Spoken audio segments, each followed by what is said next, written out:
લસુંદ્રા સામૂહિક આરોગ્ય કેન્દ્રના કોન્ટ્રાક્ટરની ઘોર બેદરકારી આવી સામે. સામૂહિક આરોગ્ય કેન્દ્રનું 2022માં ખાતમુહૂર્ત કરવામાં આવ્યું હતું. છેલ્લા 1 વર્ષની સામૂહિક આરોગ્ય કેન્દ્રનું કામ ચાલુ હતું અને 6 મહિના પછી કામ ભૂરંભે ચડેલું છે. સામૂહિક આરોગ્ય કેન્દ્રના કમ્પાઉન્ડમાં સિમેન્ટ પણ બદથી બદતર હાલતમાં. સરકારને કરોડોનું નુકસાન પહોંચાડનાર આ કોન્ટ્રાક્ટર કેમ ગંભીર નિદ્રામાં છે? લસુંદ્રા ગામના રહીશોને બીમારીની હાલતમાં નડિયાદ, કપડવંજ અને કઠલાલના ધર્મ ધક્કા ખાવા પડે છે. લસુંદ્રા સામૂહિક આરોગ્ય કેન્દ્ર જૂનામાં પૂરતી સુવિધાના અભાવને કારણે બીમાર લોકોને નડિયાદ સુધી ધક્કા ખાવા પડે છે. કોન્ટ્રાક્ટરની ઘોર નિદ્રામાં સ્થાનિકોને પણ ઘણી મુશ્કેલી વેઠવી પડે છે. અમદાવાદથી ઇન્દોરને આ હાઈવે જોડતો હોવાથી ઘણા અકસ્માતો થતા હોય છે. ત્યારે સિરિયસ પેશન્ટોને અમદાવાદ નડિયાદ સુધી જવું પડે છે, ત્યારે મોતને ભેટે છે. તો અહીંના સ્થાનિકોની એક જ લાગણી અને માગણી છે કે સત્વરે આ સામૂહિક આરોગ્ય કેન્દ્રનું કામ ચાલુ કરે અને વહેલી તકે લોકાર્પણ કરે તેવી લાગણી અને માગણી છે. કઠલાલ તાલુકાની જો વાત કરવામાં આવે તો ખેડા જિલ્લાના કઠલાલ તાલુકાના લસુંદ્રા ગામની જો વાત કરીએ તો લસુંદ્રા ગામની અંદર છેલ્લા ઘણા વર્ષોથી જે સામૂહિક આરોગ્ય કેન્દ્રની જે ચર્ચાઓએ જોર પકડ્યું હતું, ત્યારે 2022માં ખેડાના સાંસદ દેવસિંહ ચૌહાણના વરદ હસ્તે જે સામૂહિક આરોગ્ય કેન્દ્રનું ખાતમુહૂર્ત કરવામાં આવ્યું હતું અને ખાતમુહૂર્ત કર્યા પછી છેલ્લા 1 વર્ષથી જે સામૂહિક આરોગ્ય કેન્દ્રનું જે નવીન સામૂહિક આરોગ્ય કેન્દ્રનું જે કામ ચાલુ હતું તે ખોરંભે ચડ્યું છે. જે કરોડોનું જે નુકસાન જે કોન્ટ્રાક્ટર કરી રહ્યો છે. આપણે કેમેરાની અંદર આપ લાઈવ દ્રશ્ય જોઈ જ રહ્યા છો કે મારા પાછળના જે કેમેરાની અંદર લાઈવ દ્રશ્ય છે કે જે સામૂહિક આરોગ્ય કેન્દ્રનું કામ જે ખોરંભે ચડેલું છે તે આપ જોઈ જ રહ્યા છો. અને અહીંયા જે સિમેન્ટના જે ઢગલા છે, સિમેન્ટનો ઢગલો પણ ઘણો બદથી બદતર થઈ ગયો છે અને એક આ કોન્ટ્રાક્ટર ઘેરી નિંદ્રામાં અને ગંભીર નિંદ્રામાં હોય તેવું લાગી રહ્યું છે. અહીંના જે સ્થાનિકો છે, જે સ્થાનિકોને પણ ઘણી મુશ્કેલીઓનો સામનો કરવો પડે છે. કોઈ અડધી રાત્રે કે ગમે ત્યારે સમયે જ્યારે બીમાર હોય ત્યારે અહીંયાથી કઠલાલ, કપડવંજ કે નડિયાદ લઈને જવું પડતું હોય છે. અને જો આ નજીકનું જે સામૂહિક આરોગ્ય કેન્દ્ર છે તેનું સત્વરે જે કામ પૂર્ણ કરી અને સત્વરે ઉદ્ઘાટન કરવામાં આવે તેવી અહીંના રહીશોની એક લાગણી અને માગણી છે. આપની સાથે અહીંના જે ગ્રામ પંચાયતના જે સભ્ય છે, સભ્ય જોડાઈ ગયેલા છે. સભ્ય સાથે સીધી વાત કરીશું કે આ જે સામૂહિક આરોગ્ય કેન્દ્ર છે એ કેટલા સમયથી કામ ચાલુ હતું અને કેટલા સમયથી બંધ છે તે અહીંયા આપણા ગ્રામ પંચાયતના સભ્ય સાથે જાણીશું. રાજેશ સોલંકી, લસુંદ્રા 2022માં એનું ખાતમુહૂર્ત કરવામાં આવ્યું હતું અને તમે જોઈ રહ્યા છો કે અમારી પાછળના ભાગે સામૂહિક આરોગ્ય કેન્દ્ર અમદાવાદ ઇન્દોર હાઈવેના ટચના રોડ ટચ બનેલું છે, પણ કામ ખોરંભે પડ્યું છે. આનું કોઈ રણી નથી, કોઈ ધણી નહીં.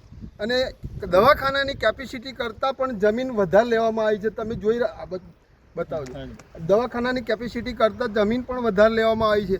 તો એ આ લોકોને ખબર નહીં પડતી કે કામ ચાલુ કરું કે શું કરું. અને એક્સિડન્ટો પણ વધારો થાય છે. એક્સિડન્ટ એવા થાય, ગંભીર એક્સિડન્ટ થાય કેમ કે અહીંથી 50 કિલોમીટર નડિયાદ, 60 કિલોમીટર અમદાવાદ લઈ જઈએ તો એનું કંઈક નિવારણ આવે, બાકી અહીં બીજું કોઈ સ્કોપ નહીં અમારો.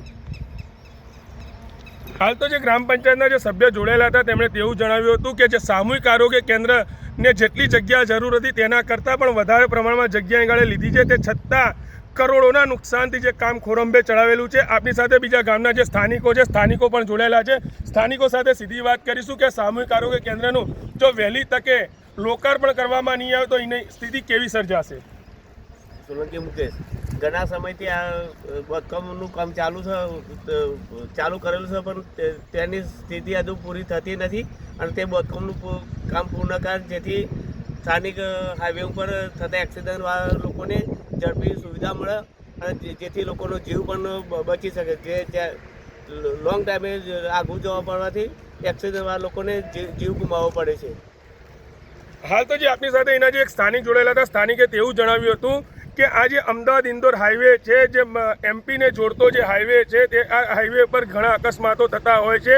અને જો આ નજીકનું જો સામૂહિક આરોગ્ય કેન્દ્રનું જો કામ ખોરંભે ચડેલું હોય અને એક્સિડન્ટ થતા હોય છે ત્યારે અહીંયાથી પેશન્ટોને લઈને અમદાવાદ સુધી જવું પડે છે.